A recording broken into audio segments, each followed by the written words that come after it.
Hello everyone, आप सभी का स्वागत है लेट्स स्टडी द बेसिक में। तो हम कर रहे हैं क्लास 6 की book exploring society India and beyond.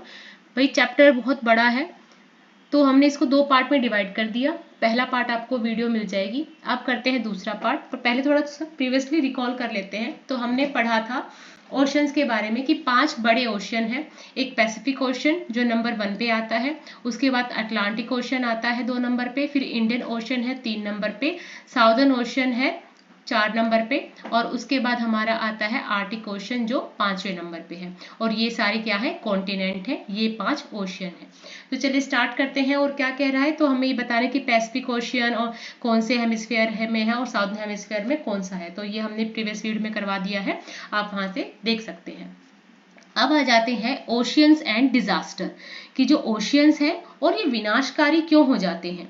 So returning to the picture of the earth at the start of the chapter, कि चैप्टर के स्टार्ट में जो हमने अर्थ की पिक्चर देखी थी, you may have notice white shapes across the globe. Did you guess what they are large mass of clouds. अब देखो, हमने पीछे ये वाली पिक्चर देखी थी, ये लैंड मास है ना, ये ब्लू है, वाटर है, ठीक है।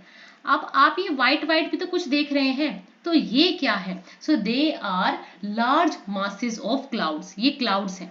सच clouds of bring rain to the continent, और ये जो क्लाउड्स है ये ही कॉन्टिनेंट पे क्या लाते हैं, रेन लाते हैं। बेटा कॉन्टिनेंट समझ में आया, कॉन्टिनेंट क्या है। कॉन्टिनेंट क्या है, एक ऐसी जगह जो स्थल होते हैं जहां पे हम रहते हैं, ठीक है।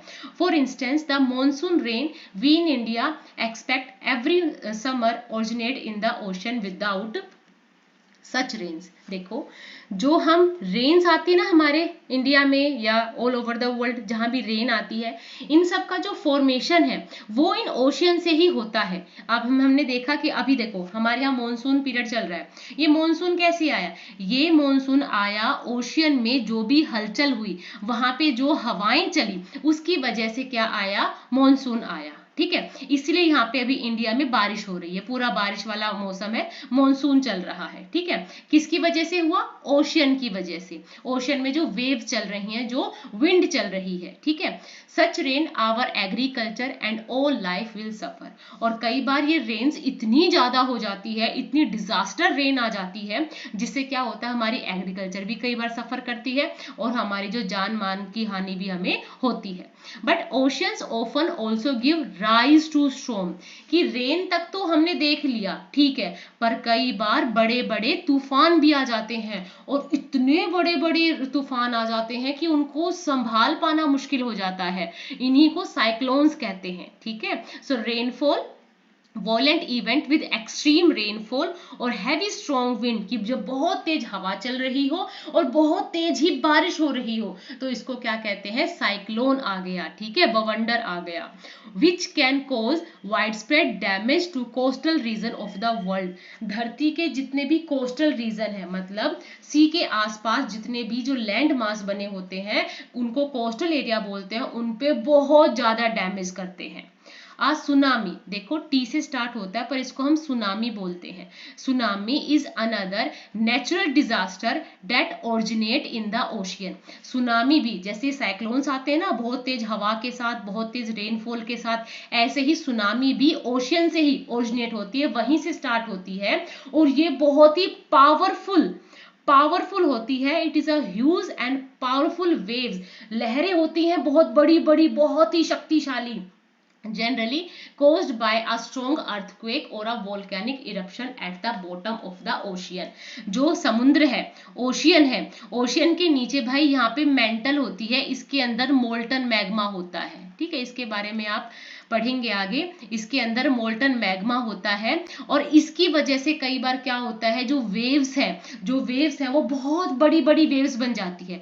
कई बार भूकंप की वजह से भी बहुत बड़ी बड़ी समुद्र में लहरें उठने लग जाती है, तो उसको कहते हैं सुनामी। और ये भाई बहुत लंबे किलोमीटर तक, 1000 किलोमीटर तक चलती है, और सारे जितने भी एरियाज है, कोस्टल एरियाज है, सबको अपने अंदर समाहित कर लेती है, और बहुत बड़ा डैमेज होता है। तो आपने 2004 में 26 दिसंबर 2004 में इंडिया में सुनामी आई थी। इंडिया के साथ साथ 13 और कंट्रीज भी थी इंडियन ओशन के आसपास जहां पे सुनामी आई थी।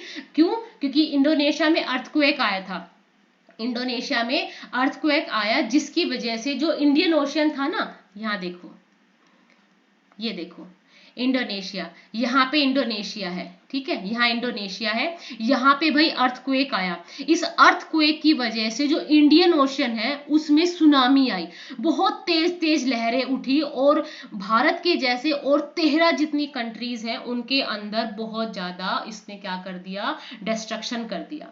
और कहते हैं इंडिया में जो अंडमान निकोबार आइलैंड है वो तो एक तरीके से सबमर्ज हो गया था, मतलब पूरा नहीं, उसके जो आसपास के कोस्टल एरियाज थे वो बिल्कुल क्या हो गए, सबमर्ज हो गए। और coast of Tamil Nadu, Kerala were severely affected and suffered much damage and loss of life. अब आप यहाँ देखो, यहाँ पे है इंडियन ओशियन, ठीक है, अब इंडियन ओशियन में कुछ भी होगा तो देखो यहाँ तमिलनाडु, केरला, उड़ीसा और ये जो आसपास का एरिया है वो सब क्या होगा, प्रभावित होगा, ठीक है। सच सुनामी आर रेयर, ये बहुत रेयर है, ऐसा नहीं कि कभी भी सुनामी आ जाती, नहीं, बहुत रेयर है, पर जब भी आती है बहुत ज्यादा विनाश करती है। और हालांकि हमारे पास पहले से ही अर्ली वार्निंग आ जाती है कि हमारे पास इतने साइंस ऐसे सिस्टम है जिससे पहले ही वार्निंग आ जाती है। So there is a particular in Indian ocean tsunami warning system, हमारे इंडियन ओशियन में एक सुनामी वार्निंग सिस्टम है, to which many countries include India contribute, this help to make measure to protect lives and property. की पहले warning दे दी जाती है, warning क्या, कि इस वाले एरिया को खाली कर दिया जाए, यहाँ पे भारी बारिश, भारी तूफान आने की आशंका है।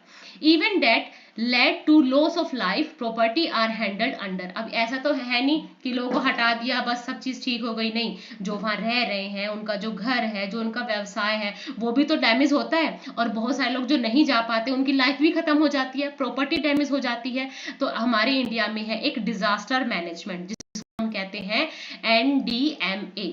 क्या है इसका, NDMA, national disaster management authority, जो डील करती है हर प्रकार के डिजास्टर से, कि इंडिया में जितने भी प्रकार के डिजास्टर होंगे, चाहे वो अर्थक्वेक से हो गए, सुनामी से हो गए, या और किसी साइक्लोन से हो गए, तो वो मैनेज करती है, लोगों की लाइफ को सेव करती है, प्रॉपर्टीज को सेव करती है, जो कुछ भी अगर नुकसान हुआ है उसकी भरपाई करने की कोशिश करती है। तो हमारे इंडिया में कौन है, नेशनल डिजास्टर मैनेजमेंट अथॉरिटी है। तो ये नेचुरल डिजास्टर, इसको कोई रोक नहीं सकता, और नेचर में कब क्या हो जाए हमें पता नहीं है, पर फिर भी कुछ इक्विपमेंट लगा के पहले से ही वार्निंग सिस्टम बना दिया गया है कि यहाँ पे भारी बारिश आ सकती है, कोई तूफान आ सकता है, आप लोग यहाँ से चले जाइए, या ऐसी कोई व्यवस्था की जाती है कि उन लोगों को हेलीकॉप्टर से या किसी चीज से एक जगह से दूसरी जगह ले जाया जा सके, ताकि जान माल का कम नुकसान हो, ठीक है।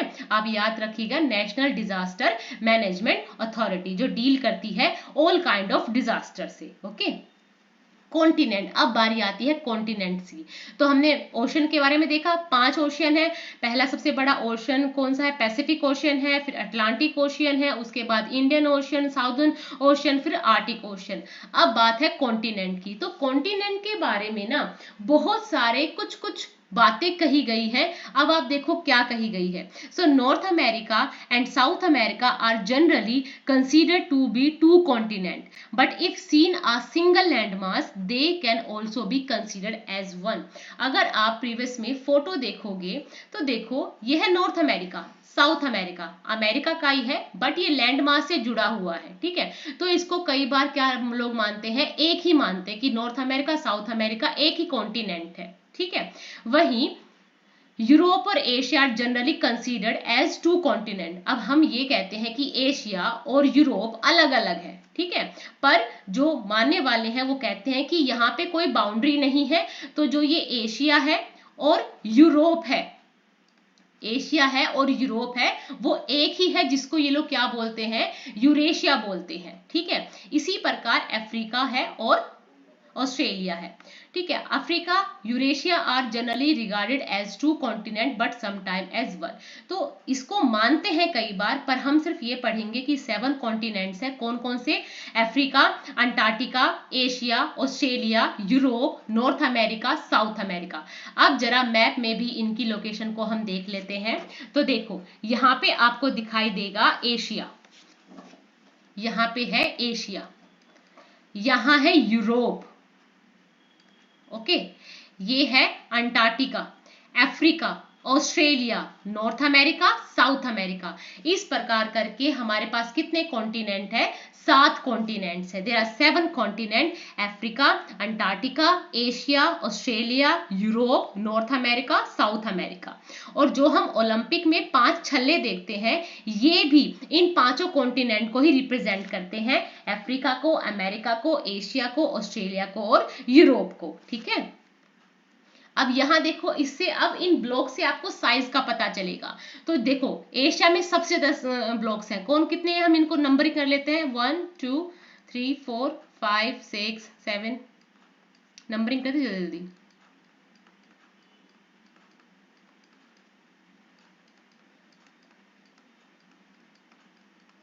ठीक है, ऐसे आप नंबरिंग करेंगे तो आप पाओगे एशिया सबसे बड़ा है। सबसे बड़ा कौन सा है? एशिया है। उसके बाद देखो अफ्रीका है सबसे बड़ा कॉन्टिनेंट, सेकंड नंबर पे। ठीक है, इसके बाद कौन सा आया? North America, sorry south America.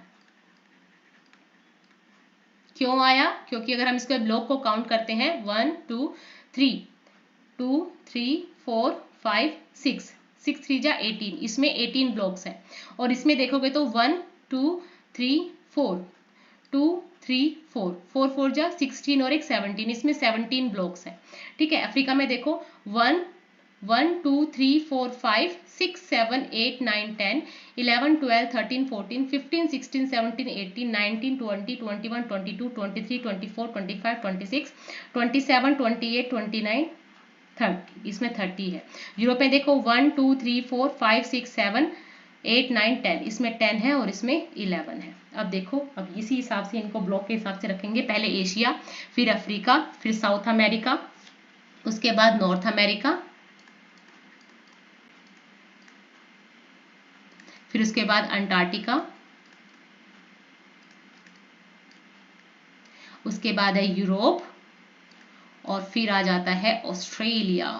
Okay, तो ऐसे करके ये 7 क्या है? कॉन्टिनेंट्स हैं। सो आप इनके क्वेश्चन से भी उस हिसाब से लिखेंगे।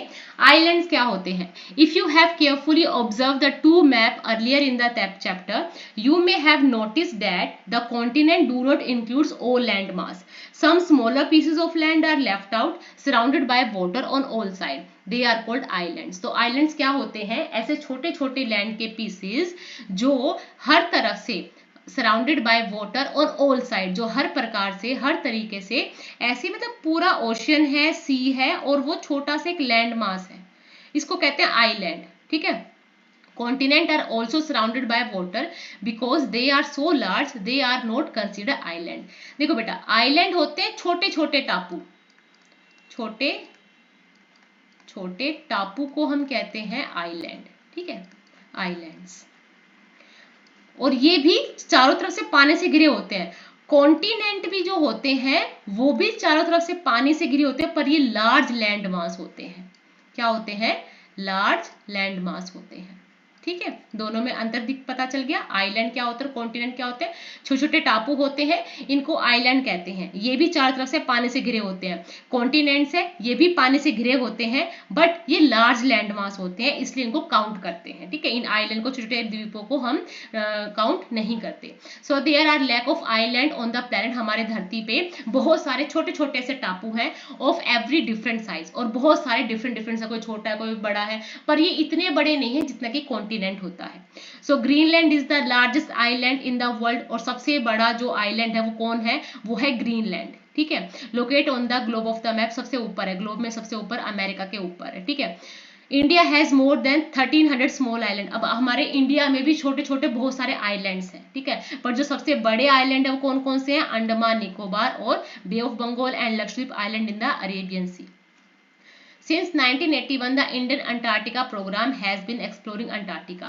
अब क्या होता है, 1981 में ना ये लोग अंटार्कटिका को भी क्या करने जाते हैं? एक्सप्लोर करने जाते हैं। ये कहते हैं कि ये भी एक कॉन्टिनेंट है, पर एक ऐसा कॉन्टिनेंट है very cold climate and harsh environment. ऐसा कॉन्टिनेंट है कि जो बिल्कुल ही कोल्ड है, ठंडा है, और यहाँ की जो एनवायरमेंट है बहुत हार्श है। इसलिए यहाँ पे बेटा बने हुए हैं साइंटिफिक बेस स्टेशन। यहाँ पे क्या बने हुए हैं? साइंटिफिक बेस स्टेशन बने हुए हैं। और अपने इंडिया के तो 2 यहाँ पे साइंटिफिक बेस स्टेशन है, एक है मैत्री और है दक्षिण गंगोत्री। ठीक है, कौन कौन से हैं? दक्षिण गंगोत्री और मैत्री। 2 स्टेशन है ये, साइंटिफिक स्टेशन हैं अपने इंडिया के। कहाँ पे? अंटार्कटिका में, ठीक है।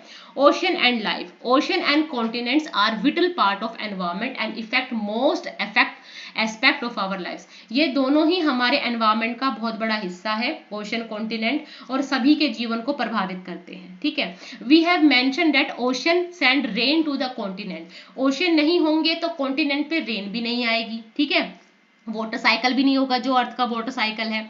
Which will further study in science, science में आपने पढ़ा है ना कि ओशियन है, ओशन में क्या होता है, सन की रोशनी से क्या होते हैं, जो पानी है वो एवेपोरेट होता है, फिर बादलों में पहुंचता है, बादल से फिर से वो किसी चीज से टकरा के नीचे बारिश करता है, तो ये है वाटर साइकिल, ठीक है। और डीप आप साइंस में और पढ़ोगे, ठीक है। Without ocean for instance there would be no rainfall, अगर ओशियन नहीं होंगे तो रेनफॉल भी नहीं होगा। The earth would be a desert, जो अर्थ है वो एक क्या बन जाएगा, रेगिस्तान बन जाएगा। Moreover more than half of the world's oxygen is produced by the ocean flora, जो ओशन के फ्लोरा है उनकी वजह से सबसे ज्यादा ऑक्सीजन प्रोड्यूस किया जाता है। Which is why they are called the planet's lung, इसीलिए ओशियंस को क्या कहा जाता है, प्लैनेट्स के लंग्स कहा जाता है, ठीक है। The ocean therefore play a crucial role in regulating the climate, sustaining life on earth. अब ओशियन से बारिश हो रही है, उनसे हमें ऑक्सीजन मिल रही है वहां के फ्लोरा से, इसलिए उनको प्लैनेट्स लंग कहा जा रहा है। ये पूरी लाइफ जो धरती पे जो लाइफ है उसको सस्टेन कर रही है, क्लाइमेट को रेगुलेट करती कि कब कब समर आएगी, कब विंटर आएगी, कब मॉनसून आ रहा है, ये सब कौन रेगुलेट कर रहा है, ओशन रेगुलेट कर रहा है। इसलिए ओशन हमारे लिए बहुत इंपॉर्टेंट है। Ocean have deeply impact humanity in many other way. अब देखो ओशियन का ना बहुत बड़ा रोल है, क्यों? अगर हमें एक देश से दूसरे देश जाना है तो भी इनकी जरूरत पड़ती है, अगर हमें एक जगह से अपना सामान भी भिजवाना है तो सी से ज्यादा अच्छा पड़ता है।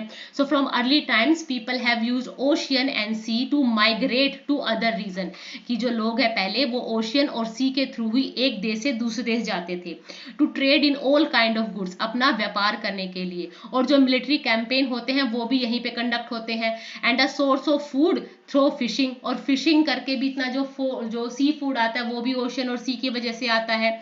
Ocean have also nourishing the culture of coastal people all over the world, और ओशन की वजह से जो उसके आसपास का एरिया है, जो कोस्टल पीपल रहते हैं, वो उनकी भी लाइफ इससे एनहेंस होती है। क्यों? हम नॉर्दर्न प्लेन एरियाज में रहते हैं तो हम ज्यादातर प्लांट्स पे डिपेंड करते हैं, पर जो कोस्टल एरिया के पास लोग रहते हैं भाई, उनका जो खाना है ना वो सी फूड है। Almost all of them have tales and legends about the sea, और आप अगर इनकी लोक टेल सुनोगे ना, फोक टेल सुनोगे, तो उसमें भी आपको समुद्र से रिलेटेड गॉड गॉडेस दिखाई देंगे, मॉन्स्टर दिखाई देंगे कि हाँ समुद्र बहुत सारा खजाना है। तो ऐसे ही क्या है कि ओशियन उनके लिए डेंजरस भी है बट ब्लेसिंग भी है। तो जो कोस्टल एरियाज में रहते हैं उनके लिए सी और ओशियन एक गॉड और गॉडेस की तरह ही है, कि मॉन्स्टर भी है कि जब भाई साइक्लोन आ गए, सुनामी आ गई तो वहां से तबाही मचा देते हैं, पर अगर सच में देखा जाए तो ocean is a deep treasure, is a blessing of God, blessing of nature. Okay, the United Nation has designed June 8, अब देखो 8 तारीख को, जून 8 को वर्ल्ड ओशन डे मनाया जाता है। क्यों मनाया जाता है? Remind us all the major role ocean play in everyday life. अभी आपने देखा ना, मैंने आपसे क्वेश्चन किया था कि हमारी जो संस्कृति है, जो हमारा जीवन है, उसमें ओशन डीपली इम्पैक्ट करता है। किस वजह से करता है? कॉन्टिनेंट पे तो भाई रेन आती है, पर जो कोस्टल एरिया के पास रहते हैं उनके लिए क्या होता है, लोग माइग्रेट करने का अच्छा रीजन है, वहाँ अच्छी जगह है कि आप एक जगह से दूसरी जगह जा सकते हो, अपना ट्रेड कर सकते हो, मिलिट्री प्रोग्राम कैंपेन होते हैं, सी फूड वहां से आता है, ठीक है। और जो वहां के लोग हैं वो समुद्र की ही जो कथाएं हैं, समुद्र के ही जो देवी देवता है उनके बारे में जानते हैं, तो उनके लिए समुद्र बहुत जरूरी है, ठीक है। उनके लिए समुद्र एज अ देवता है, और इसीलिए जो यूनाइटेड नेशन है उन्होंने 8 जून को वर्ल्ड ओशन डे डिक्लेयर किया, ताकि हम ओशन का जो रोल है हमारी लाइफ में उसको भूले ना।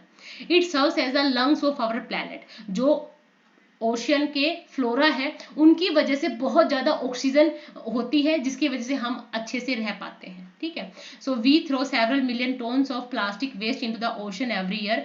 और अब प्लास्टिक का जमाना है, हम क्या करते हैं, जितना प्लास्टिक यूज करते हैं उससे दुगना हम वेस्ट करके फेंक देते हैं। वो सारा कहाँ जा रहा है, ओशन में जा रहा है। सो चोकिंग मरीन लाइफ। अब उसकी वजह से क्या हो रहा है कि जो मरीन लाइफ के जो फ्लोरा फूना है वो उसकी वजह से वो इफेक्ट हो रहे हैं, पोल्यूशन हो रहा है। As a result the marine environment is under threat, कि इसी वजह से जो मरीन एनवायरमेंट है जहां तक हम लोग कभी पहुंच भी नहीं पाएंगे, वो हमारी वजह से बेचारे अंडर थ्रेट आ रखे हैं, उनके लिए खतरा हो चुके हैं हम।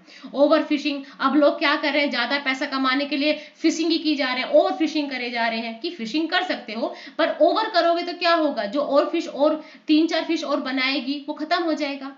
Is another cause for the decline of marine life. धीरे धीरे हम लोग क्या कर रहे हैं, हम नेचर को इफेक्ट डाल रहे हैं। जहां नेचर हमारी लाइफ में इम्पैक्ट डाल रही है, हम उसको इफेक्ट कर रहे हैं।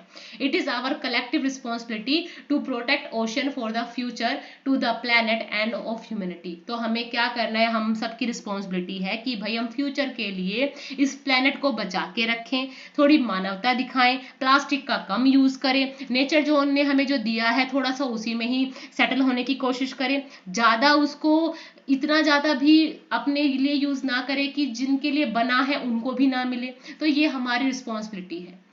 ठीक है, बिफोर वी मूव ऑन, अब इस चैप्टर को खत्म करने की बारी आ चुकी है। So earth surface has vast water bodies. हमारी अर्थ पे बहुत बड़े बड़े वाटर बॉडीज हैं जिनको ओशन कहते हैं, बहुत बड़े लैंड मास हैं जिन्हें कॉन्टिनेंट कहते हैं।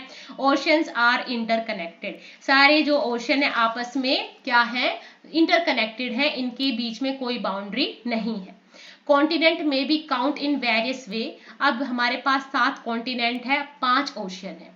Northern hemisphere has more land. Northern hemisphere में सबसे ज्यादा लैंड है साउदर्न हेमिस्फेयर की जगह। Ocean support all kind of marine life, play a critical role in the world climate. Ocean है, जितनी भी मरीन लाइफ है या हमारी जिंदगी है, सब में एक क्रिटिकल रोल प्ले करता है वर्ल्ड के क्लाइमेट में। They are now seriously affected by human activity, need our collective protection. अब हम जो भी काम कर रहे हैं, जो एक्टिविटी कर रहे हैं, उसकी वजह से जो ओशन लाइफ है, जो मरीन लाइफ है, वो इफेक्ट हो रही है। तो हमें इस चीज का ध्यान रखना है कि हम ऐसा कोई भी काम ना करें जिससे जो हमारा एनवायरमेंट है वो डिस्ट्रॉय हो जाए। तो ये सारा था इस पूरे चैप्टर का एक क्रश। आई होप आपको ये चैप्टर समझ में आया होगा। Thank you and keep watching.